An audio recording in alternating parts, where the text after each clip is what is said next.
Selalu ada upaya-upaya orang untuk menggagalkan pertemuan ini ya. Dan yang lebih menarik lagi setelah pertemuan kedua tokoh ini, Pak Prabowo dan Ibu Megawati, kelihatannya banyak orang yang kebakaran jenggot, Bung Slamet ya. Orang dalam istana juga mungkin, atau orang yang ada di kabinet, tiba-tiba melakukan kunjungan ke rumah Pak Jokowi di Solo dengan dalil silaturahmi halal bil halal. Padahal menurut saya itu bukan halal bil halal biasa.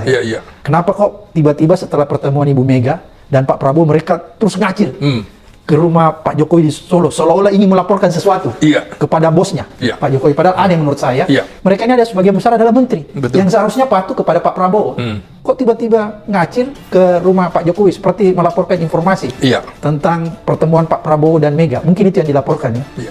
Oleh karena itu saya ingin tanya nih, menurut analisis Bung Slamet nih, apa yang sedang terjadi terhadap menteri-menteri yang ngacir, yang tiba-tiba pergi ke rumah Pak Jokowi, dalilnya silaturahmi? Saya membacanya itu ketika Prabowo dalam tanda petik mengutus anaknya, Didit Prabowo, mengunjungi Jokowi di Solo dan mengunjungi Megawati di Jakarta.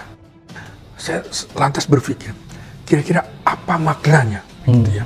Mengapa Didit berangkat ke sana? Itu saya berpikir, jangan-jangan Didit itu adalah utusan dari Presiden Prabowo, dan Presiden Prabowo tidak akan berangkat ke Solo.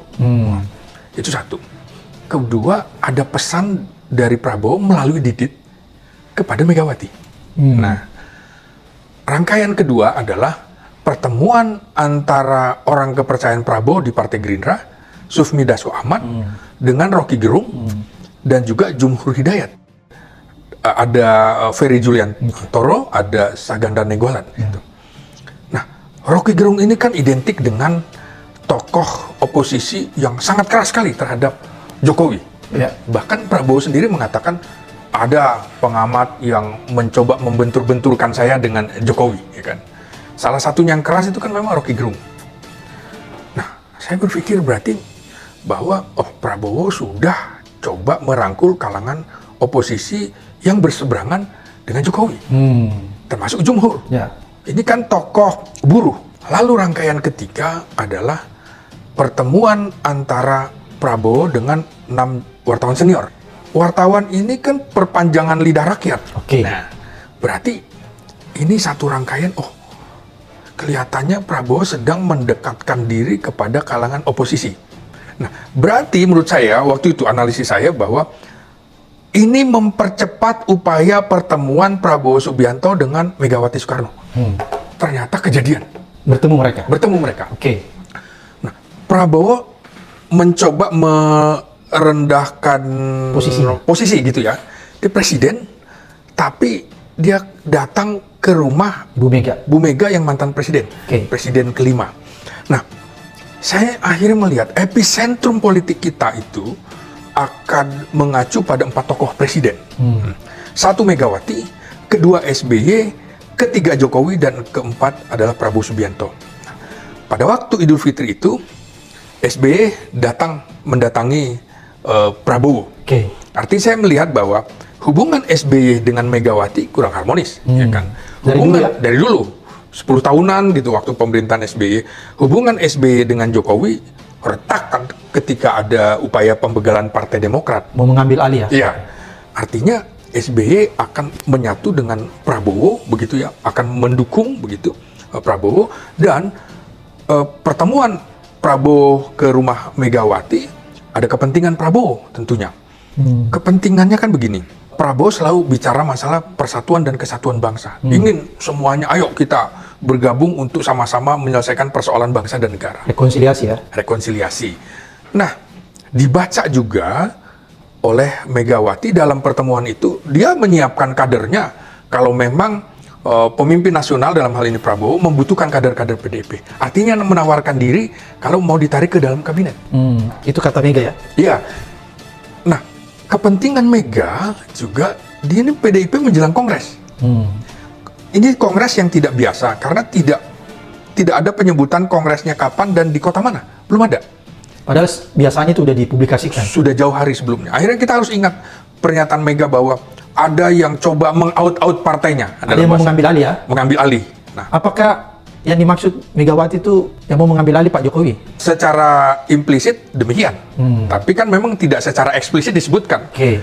Karena kan belajar dari pengalaman SBY di out-out itu kan, di begal. Nah, hal yang menyatukan Megawati dengan SBY juga adalah karena Jokowi bisa dijadikan musuh bersama. Kan begitu. Oke. Nah, Prabowo sedang kesulitan karena ada situasi geopolitik, geoekonomi, dan geostrategi yang berubah. Mega kan baru saja berkunjung ke sejumlah negara, termasuk Sri Paus di Vatikan. Rusia juga. Ya, Rusia. Kemudian juga di Jazirah Arab. Ini kemampuan diplomasi atau hubungan internasional Megawati yang lebih lincah, yang lebih disegani ketimbang Jokowi. Jokowi tidak punya kemampuan seperti Megawati. Di dunia internasional. Di dunia internasional. Apalagi Mega membawa nama ayahandanya, proklamator. Ini dikenal. Termasuk di Korea juga begitu. Di Turki juga begitu. Kan dihormati tokoh Soekarno. Jadi artinya Prabowo sedang merangkul. Maka kemungkinannya adalah bisa saja ditawarkan bergabung ke koalisi Indonesia Maju, ya. Oke. Apakah masuk di dalam kabinet? Yang kedua, apakah bergabung tapi tidak ada orangnya di kabinet seperti pola yang dilakukan oleh Partai Nasdem, mendukung tapi tidak ada orang di situ. Oke. Nah, ketiga, tetap mendukung tapi di parlemen, karena PDIP itu adalah partai politik pemenang pemilu legislatif. Naif sekali sebuah pemerintahan tidak merangkul partai pemenang pemilu. Jadi memang tinggal momentum saja kapan Prabowo akan merangkul PDIP. Keputusan PDIP sikapnya seperti apa tentu menunggu Kongres. Sikap partainya seperti apa menunggu hasil Kongres. Nah, tanggal 20 April ini menurut saya adalah momentum 1 semester, 6 bulan pemerintahan Prabowo Subianto. Berarti harus ada evaluasi. Evaluasi itu dari pernyataan Prabowo kepada 6 wartawan senior. Dia menilai bahwa pemerintahannya nilainya 6 dari 10. Dia mengaku sendiri ya? Mengakui sendiri. Artinya ada yang belum beres di pemerintahannya. Berarti di kabinetnya. Berarti anggota kabinetnya dianggap ini punya nilai 6 ya? Ya, berarti akan ada reshuffle. Menurut saya, kunjungan Prabowo ke luar negeri juga sekaligus memantau situasi di dalam negeri seperti apa nih. Ya kan? Ternyata kan betul. Ada kunjungan sejumlah menteri ke rumah Jokowi di Solo. Padahal kalau Prabowo mau, sebelum dia mengunjungi luar negeri, ke Solo dulu kan. Ya, tapi dia nggak lakukan ya? Tapi dia tidak lakukan. Sebelumnya padahal dia lakukan kan. Waktu mau pengumuman kabinet segala macam. Maka bisa ditafsirkan Prabowo sudah tidak enjoy lagi dengan Jokowi.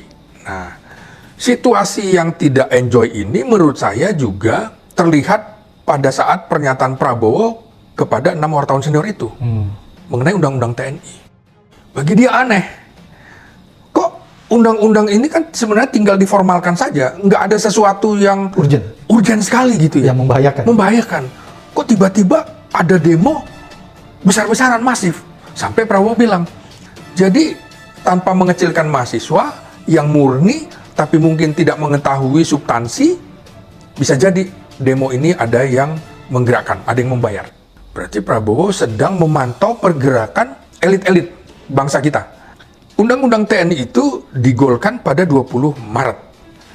Maka kemungkinannya, Bung, pada 20 April ini ada lagi yang ingin menggerakkan supaya ini terjadi lagi namanya demo-demo masif. Makanya ada pertemuan Dasko dengan Rocky Gerung, dengan Jumhur Hidayat. Karena bisa jadi 1 Mei Hari Buruh itu akan didompleng oleh kepentingan-kepentingan yang ingin Prabowo jatuh. Kalau sebelumnya rekan saya... dulu, Bung Slamet. Ya. Apakah kepergian menteri-menterinya Jokowi yang sowan ke rumah Jokowi setelah Pak Prabowo ke luar negeri, setelah pertemuan Pak Prabowo dengan Bu Mega, itu bagian konspirasi mereka melaporkan keadaan kepada Jokowi? Katanya orang sebut ada rencana semacam kudeta internal di dalam. Bagaimana menurut Bung Slamet? Patut diduga. Oke. Nah, ini kan bahasa hukum kan? Ya. Patut diduga. Karena memang di dalam politik tuh nggak ada yang kebetulan. Sama dengan kunjungan Prabowo kepada Megawati. Kunjungan selama 1,5 jam itu tidak mungkin kalau tidak ada deal di situ. Apakah PDIP masuk atau tidak? 1,5 jam. Diskusi kita aja nggak sampai 90 menit kan? Pasti banyak hal yang dibicarakan. Pasti banyak hal yang dibicarakan.